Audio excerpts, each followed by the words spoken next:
কোরবানি পশু দিয়ে হলো কেন?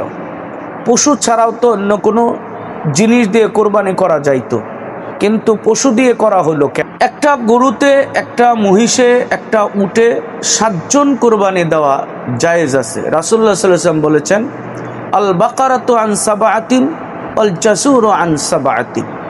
আল্লাহ নবী এখানে গরুতে 7 জন অংশীদারিত্ব দেওয়া আল্লাহ নবী এখানে অনুমতি দিয়েছেন। সাহাবায়ে কেরামের যুগেও এভাবে একটা উটতে 7 জনে মিলে কোরবানি দিয়েছেন। যে কোরবানির সাথে আকিকা দেওয়া যাবে কিনা? হ্যাঁ, কোরবানির সাথে আকিকা দেওয়া যাবে। কোরবানির সাথে আকিকা দেওয়া উলামায়ে কেরাম, ফুকাহায়ে কেরাম, মুহাদ্দিসিনে কেরাম, মুফাসসিরিনে কেরাম সকল আইম্মায়ে মুস্তাহিদগণ বৈধতা দিয়েছেন, বৈধতা রয়েছে। অতএব কারণে কোরবানির সাথে আকিকা দেওয়াও যাবে। কোরবানির গোশত দিয়া বিবাহের অনুষ্ঠান করা যাবে কিনা? হ্যাঁ, নিঃসন্দেহে কোরবানি গোশত দিয়ে বিবাহের অনুষ্ঠান করা যাবে। তবে এখানে একটু বুঝতে হবে এবং শর্ত হলো, আসসালামু আলাইকুম ওয়া রাহমাতুল্লাহি ওয়া বারাকাতুহু। দেশ ও বিদেশের যে সমস্ত ভাইরা আজকের এই অনুষ্ঠান দেখছেন, প্রথমে ধন্যবাদ জানাচ্ছি আফসান ওয়াজ টিভি। আশা করি সকলেই ভালো আছেন। আপনারা জানেন পবিত্র ঈদুল আজহা আমাদের অতি সন্নিকটে। পবিত্র ঈদুল আজহার নামকরণই হয়েছে কোরবানির দিয়ে। আজহা এটা কোরবানি, পবিত্র কোরবানি। এটা আল্লাহ রাব্বুল আলামিন সামর্থ্যবান নেসাববান লোকদের উপর আবশ্যক করেছেন।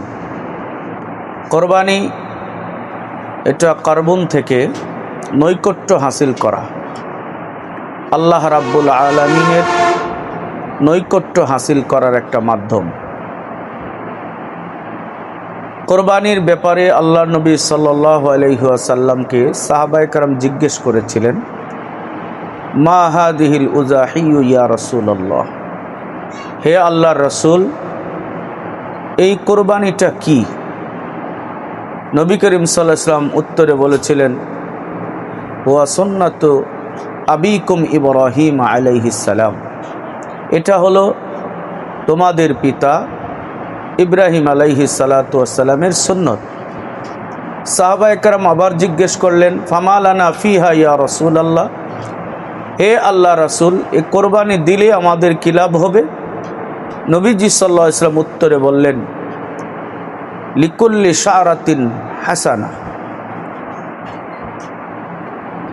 প্রত্যেকটা পশমের বদলায়, কোরবানির প্রত্যেকটা পশমের বদলায় একটি করে তোমাদেরকে নেকি দেওয়া হবে, সওয়াব দেওয়া হবে। সাহাবায়ে কেরাম তখন আরেকটি প্রশ্ন করলেন, ফাসসাউফু ইয়া রাসূলুল্লাহ, হে আল্লাহর রাসূল, আমরা যদি ভেড়া কোরবানি দেই তাহলে কি হবে? বকরি কোরবানি দিই কি হবে? রাসূলুল্লাহ সাল্লাল্লাহু আলাইহি ওয়াসাল্লাম তখন বললেন, লিকুল্লি শারাতিন মিনাস সুফি হাসানা, প্রত্যেকটা ভেড়ার পশমের বদলায় আল্লাহ রাব্বুল আলামিন একটি করে সওয়াব দিবেন। সম্মানিত হাজিরিন, সুতরাং কোরবানি করার বিরাট ফজিলত। রাসূলুল্লাহ সাল্লাল্লাহু আলাইহি ওয়াসাল্লাম বলেছেন অন্য হাদিসের ভিতরে, জিলহজ মাসের 10 তারিখে কোরবানির দিনে আল্লাহর কাছে কোরবানিটা করা যে সওয়াবের কাজ, এমন কোনো কাজ সওয়াবের দিক দিয়ে আর হয় না সেই দিনে। সুতরাং কোরবানি আল্লাহর জন্যই দিতে হবে। এখানে একটা বিষয় রাখতে হবে আমাদের মাথায়, কোরবানি আমি দিচ্ছি এটা আল্লাহকে রাজি খুশি করার জন্য, এই নিয়তটা আগে খালেস করতে হবে। কোরবানির ইতিহাস সম্পর্কে সংক্ষিপ্ত বলতে গেলে বলতে হয়, কোরবানি আদম আলাইহিস সালাতু ওয়াস সালামের জমানা থেকে শুরু হয়েছে, তবে তার প্রাতিষ্ঠানিক লাভ করেছে একেবারে উম্মতে মুহাম্মদীর জন্য ধারাবাহিকভাবে প্রতি বছর কোরবানি দেওয়ার সিস্টেমটা চালু হয়েছে ইব্রাহিম আলাইহিস সালামের পর থেকে, উম্মতে মুহাম্মদী থেকে। উম্মতে মুহাম্মদীর জন্য আল্লাহ তাআলা এই কোরবানিটাকে আবশ্যক করে দিয়েছেন। এই জন্যে আল্লাহ রাব্বুল আলামিন পবিত্র কোরআনের মধ্যে বলেছেন, লা ইয়ানালাল্লাহু লুহুমুহা ওয়ালা দিমাউহা ওয়ালাকিন ইয়ানালুহুত তাকওয়া মিনকুম। আল্লাহর কাছে কোরবানির গোশত পৌঁছে না, কোরবানির রক্ত পৌঁছে না, পৌঁছে শুধু আল্লাহ তাআলা দেখেন বান্দার অন্তরের অবস্থা, অন্তরে কি আছে এটা আল্লাহ রাব্বুল আলামিন দেখেন। এই জন্যে কোরবানিটা দিতে হবে একবারে আল্লাহ তাআলার জন্য। আল্লাহ রাব্বুল আলামিন অন্তরটাই দেখেন, অন্তরের ভিতরে আল্লাহকে রাখতে হবে। এখন একটা প্রশ্ন হয়, কোরবানি পশু দিয়ে হলো কেন? পশু ছাড়াও তো অন্য কোনো জিনিস দিয়ে কোরবানি করা যাইতো, কিন্তু পশু দিয়ে করা হলো কেন? এ ব্যাপারে ওলামায়ে কেরাম, বিজ্ঞ ওলামায়ে কেরাম, বুজুর্গানে দ্বীনেরা বলেছেন, আল্লাহ তাআলা মানুষকে সৃষ্টি করেছেন দুইটা সত্তা দিয়ে।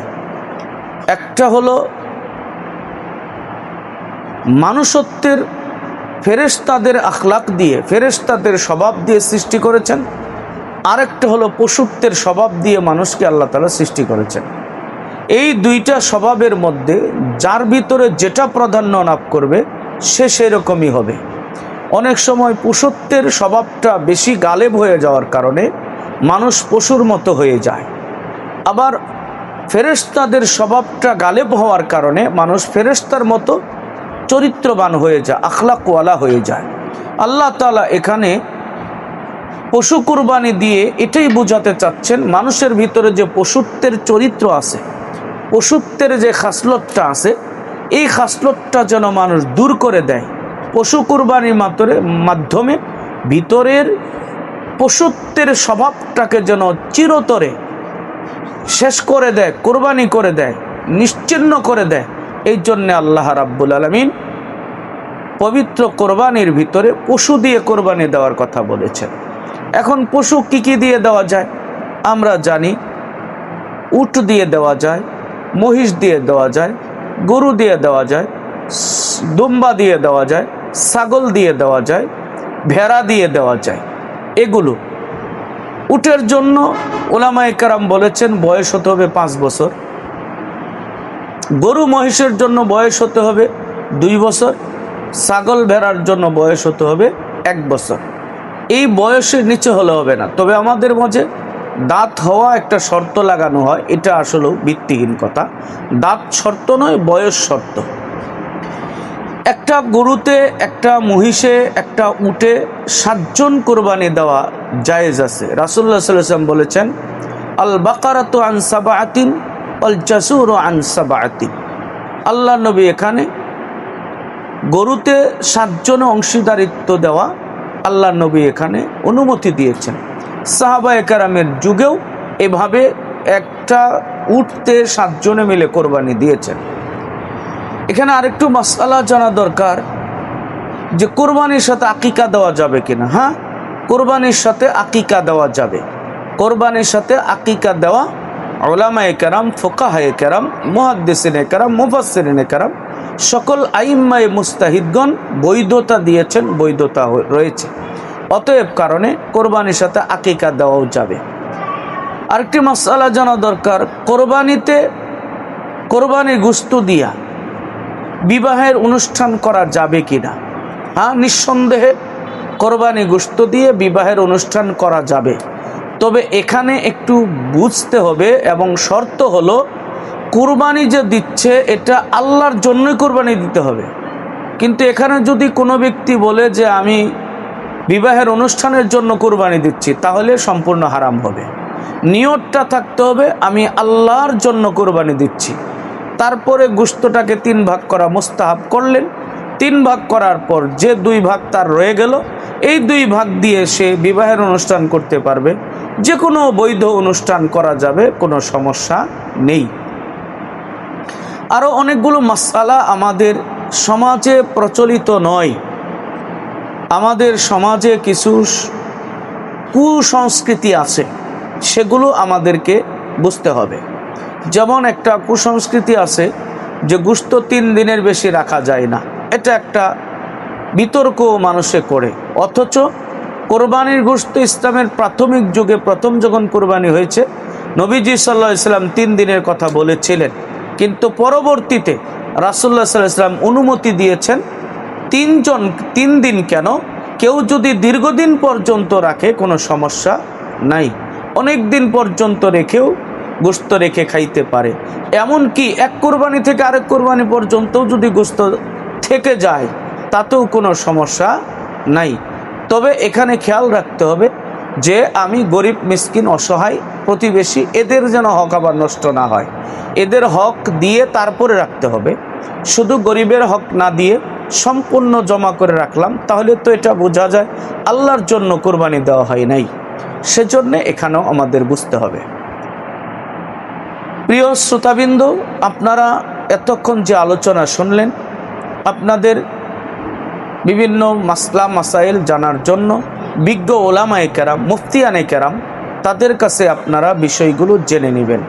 আমাদের কোরবানির অনেক সময় অনেক মাসআলা আছে যেগুলো অন্যরকম বোঝা যায়। যেমন কেউ মান্যত করলো কোরবানির জন্য যে আমার ছেলের এই কাজটা হলে বা আমার এই কাজটা হয়ে গেলে আমি একটা গরু কোরবানি দেবো, এটা কিন্তু মান্যতের কোরবানি। আর এই গরু কোরবানি যদি মান্যতের হয় তাহলে এই গরুর সম্পূর্ণ গোশত সদকা করে দিতে হবে, কিছুই খাওয়ার কোনো সুযোগ নাই। সামান্যতম কোরবানি দাতাও খেতে পারবেন না, ধনী মানুষেরাও খেতে পারবেন না। কিন্তু কোরবানি যদি মান্যত না হয়, স্বাভাবিক কোরবানি হয়, তাহলে কোরবানি গোশত খেতে পারবে। ও আরেকটা মাসআলা আপনাদেরকে বলেছিলাম, কোরবানির সাথে আকিকা জায়েজ আছে। আমাদের দেশে একটা ভুল মাসআলা আছে, সেটা হলো অনেকে মনে করে আকিকার গোশত বাপ মা খাইতে পারে না এবং যার নামে আকিকা দিচ্ছে সে খেতে পারে না। এটাও একটা ভুল মাসআলা। আকিকার গোশত কোরবানি গোশতের মতোই হুকুম। অতএব কোরবানি গোশত যেমন কোরবানির দাতা খেতে পারে, তার বাপ মা খেতে পারে, ঠিক তেমনিভাবে কোরবানির গোশত, কোরবানি আকিকার গোশত যে আকিকা দিচ্ছে, যার নামে দেওয়া হচ্ছে, সেও খেতে পারবে, তার বাবা মা সবাই খেতে পারবে, কোনো সমস্যা নাই। আমাদের মাসআলা মাসাইল আরও অনেক আছে, সেই মাসআলা মাসাইলগুলো আমাদের জেনে নেওয়া যেতে পারে। আলহামদুলিল্লাহ, আপনারা যারা অনুষ্ঠান দেখেছেন সকলকে ধন্যবাদ জানাচ্ছি এবং সকলে আরও মাসআলা জানার থাকলে আপনারা প্রশ্ন করে মাসআলা জেনে নেবেন। আল্লাহ রাব্বুল আলামিন আমাদের সবাইকে আল্লাহকে রাজি খুশি করার জন্য কোরবানি দেওয়ার তৌফিক দান করুক এবং কোরবানির মাসআলা মাসাইল জেনে সঠিকভাবে কোরবানি যেন দিতে পারি, আল্লাহ তাআলা সেই তৌফিক আমাদের সকলকে দান করুক। আল্লাহুম্মা আমিন। ওয়া আখিরু দাওয়ানা আনিল হামদুলিল্লাহি রাব্বিল আলামিন।